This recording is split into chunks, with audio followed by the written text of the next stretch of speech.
this really lends to what I've been thinking for all this time, that the mobile market is not only shallow in terms because it seems to me the only people that are making money, like Angry Birds, people have this idea that Angry Birds is this big thing, this big empire, and really all that money seemed to have been made from um licensing t-shirts and dolls and Oh stuffed yeah. animals, No, it was keychains. it was full on merchandising mode, is what it was. Absolutely. And it's, so really that market is only making money. And this is the sad part. And Razorfist, you'll identify with this. You and I had a conversation about this just the other day. About it's the same way that what bands are forced to do now. You'd have to give away your soul in that you might make it back in merchandising.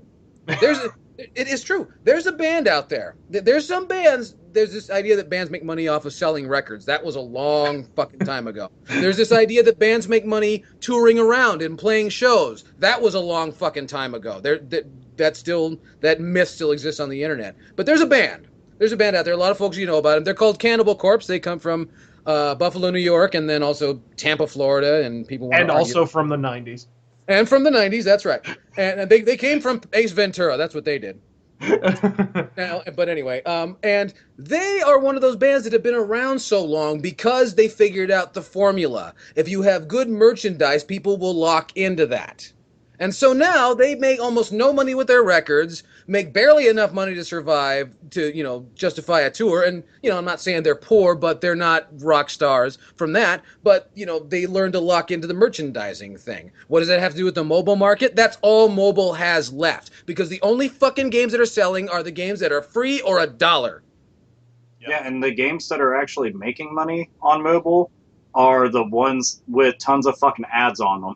It's not the ones that you buy because I can go and download the fucking files myself, toss them onto my Android phone, and play them for free, which is what I do all the time anyway.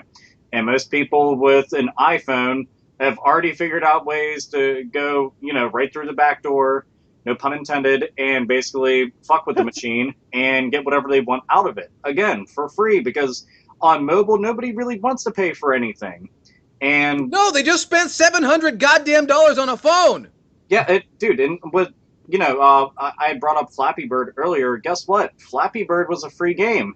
Guess how it was making its money? Off of motherfucking ads. And the only reason the game blew up was because, somebody like PewDiePie goes and plays the fucking game. So it gets spread around to, over 20 million people? Yeah, that's going to be a success story. If somebody like that goes and tells the entire world about it or overreacts to it or whatever the fuck. But no, the mobile market, it's not an easy place to make money and never will be. Also, fuck Angry Birds. And also, fuck PewDiePie. That's the spirit. And his shrill, effeminate screams. That's right. That's what they'll do. Fuck them right into a fucking hole in the ground. That's what they should do.